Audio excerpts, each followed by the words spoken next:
Yang merusak Aceh adalah orang yang bersorban, pakai jubah 2 lapis, pakai jenggot panjang, gaya-gaya ulama. Siapa namanya? Syekh Abdul Ghafur. Baru saja pulang dari Makkah Al-Mukarramah, belajar Syafi'i, belajar Maliki, belajar Hanafi, belajar Hambali. Dia kuasai perbedaan mazhab, tapi tujuannya ingin mengobok-obok umat Islam dari dalam. Dia pun pulang dengan karisma ulama, bajunya ulama, isinya snok, hor, gronye, setan, laknatullah alaih. To bring together a group of remarkable people. Dulu kerajaan Aceh yang besar, 4 kerajaan Melayu di bawah, Aceh di atas. Turun ke bawah, kerajaan Melayu Langkat. Itulah Masjid Azizi yang besar di Tanjung Pura. Turun ke bawah, kerajaan Melayu Delhi. Itulah istananya tegak berdiri, Istana Maimun. Turun ke bawah, kerajaan Serdang. Itulah kampung halaman Al-Mukarram Ustadz Ahmad Muhajir. Turun ke bawah, kerajaan Melayu Asahan. Ada seorang raja bernama Sultan Iskandar Muda. Sultan Iskandar Muda mau mengunjungi kerajaan besar di Malaya bernama Kerajaan Kesultanan Malaka. Sebelum sampai ke Malaka, dia singgah di sebuah tanjung. Di tanjung itu ada balai-balai, maka disebut negeri itu sebagai kota Tanjung Balai, sekarang Kabupaten Asahan. Menikah dengan seorang gadis bernama Putri Selendang Ungu.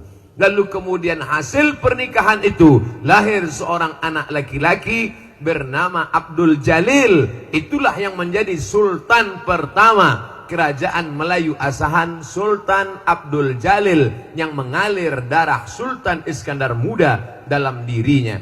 Maka 4 kerajaan ini yang sekarang disatukan dalam provinsi Sumatera Utara berbatasan langsung dengan kerajaan Siak Sri Indrapura Riau. Ketika itu 4 ini tidak berani diusik oleh Belanda. Kenapa? Karena ada serigala singa besar menjaga dia. Persis seperti saya saat ini. Saya saat ini berceramah, maka semua mahasiswa Civitas Akademika diam mendengarkan. Padahal yang ceramah ini hanya LCMA. Lagi cemas menghadapi anak-anak unsia. Kenapa mahasiswa ini bisa tenang mendengarkan? Sebetulnya yang dipandang bukan yang ini, tapi ada singa-singa besar di belakang.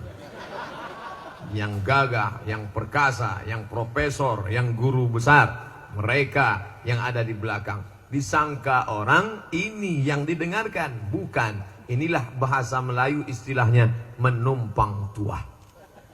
Jangan sampai kita tidak sadar diri, tahu diuntung. Merasa kita yang bertuah. Belanda tidak berani mengusik kerajaan-kerajaan kecil ini. Kenapa? Karena ada kerajaan Samudra Pasai, kerajaan Aceh yang besar. Tapi mereka sadar, ini Aceh tidak bisa dirusak dari luar. Makin diserang dia makin kuat, makin diserang dia makin hebat, makin diserang dia makin kokoh. Mereka berpikir bagaimana merusak Aceh. Akhirnya mereka rusak dari dalam lewat perbedaan pendapat bernama ikhtilaf. Perpecahan muncul dari dalam. Siapa yang merusaknya? Yang merusaknya bukan orang dengan rambut gondrong, dengan gaya Belanda, Tuan Menir. Bukan. Siapa yang merusaknya? Yang merusaknya adalah orang yang bersorban, pakai jenggot panjang, pakai jubah. Yang kebetulan sifatnya sama. Jangan tersinggung dulu. Ini cerita masih panjang. Yang merusak Aceh adalah orang yang bersorban, pakai jubah 2 lapis, pakai jenggot panjang, gaya-gaya ulama. Siapa namanya? Syekh Abdul Ghafur. Baru saja pulang dari Makkah Al-Mukarramah, belajar Syafi'i, belajar Maliki, belajar Hanafi, belajar Hambali. Dia kuasai perbedaan mazhab, tapi tujuannya ingin mengobok-obok umat Islam dari dalam. Dia pun pulang dengan karisma ulama, bajunya ulama, isinya snok, hor, gronye, setan, laknatullah alaih. Akhirnya dia obok-obok, belajar dari masa lalu. kita pernah punya kejayaan yang hebat luar biasa. Dunia ini isinya itu-itu saja. Sejarah berulang, musim berganti, tapi dunia tak pernah berubah. Dulu namanya Snuk Horgronye, munafik kafir, dia robah namanya menjadi Abdul Ghafur. Pura-pura dia masuk Islam, tinggal 6 bulan di Makkah. Didekatinya ulama Nusantara yang kebetulan hebat waktu itu, menjadi ahli hadis, ahli tafsir di Makkah. Laki-laki itu bernama Syekh Muhammad Nawawi Al-Bantani. Al-Bantani sudah jadi provinsi Banten. Satu lagi ulama besar menjadi imam Masjidil Haram, Syekh Ahmad Khatib Al-Minkabawi. Al-Minkabawi suku besar Minangkabau. Bukan sekedar rumah makan sederhana, tapi juga bumi Minangkabau yang melahirkan ulama. Maka hari ini kita sedang seperti yang tertulis di baliho belakang, melalui silaturahim kita tingkatkan ukhuwah kebangsaan. Orang Banten pernah besar, orang Minangkabau pernah besar. Aceh jangan tanya lagi tentang kebesarannya. Yang menulis kebesarannya siapa? Saya dengan mata kepala saya sendiri melihat di perpustakaan tempat saya kuliah, Darul Hadis di Rabat, Maroko. Lalu saya buka buku itu, ditulis oleh seorang laki-laki explorer dunia, keliling dunia dia. Sebelum dia pergi ke Aceh, dia umroh dulu di Makkah. Tawaf, sa'i, tahallul, dia langkahkan kaki dari Masjidil Haram. Bismillah, tawakkaltu 'ala Allah, la haula wala quwata illa billah. Dia lanjutkan perjalanan. Dia pun bercerita dalam buku itu, aku sampai ke sebuah negeri bernama Sumatra. Dia tulis di situ, Sumatra. Di pucuknya aku turun, aku lihat rajanya menghormati ulama. Ulama-ulama diberikan naik kuda dan gajah. Kuda dan gajah waktu itu mungkin sekarang Alphard lah. Bukan maksudnya ulama mau dikasih mobil dinas, enggak, sikit pun tidak ada. Jangan tersinggung. Kadang penguasa ini kalau kita ngomong ini dia tersinggung. Ya kalau mau dikasih ya nggak apa-apa. Aku melihat ulama dan rajanya akrab. Mereka berjubah warna baju dan putih. Apa nama bukunya? Kalau tidak percaya sudah diterjemahkan ke bahasa Indonesia yang tidak bahasa Arab. Bukunya berjudul Rihlah Ibni Battutah. Makamnya masih ada sekarang di Maroko. Makanya nama saya buat di internet Somad Maroko.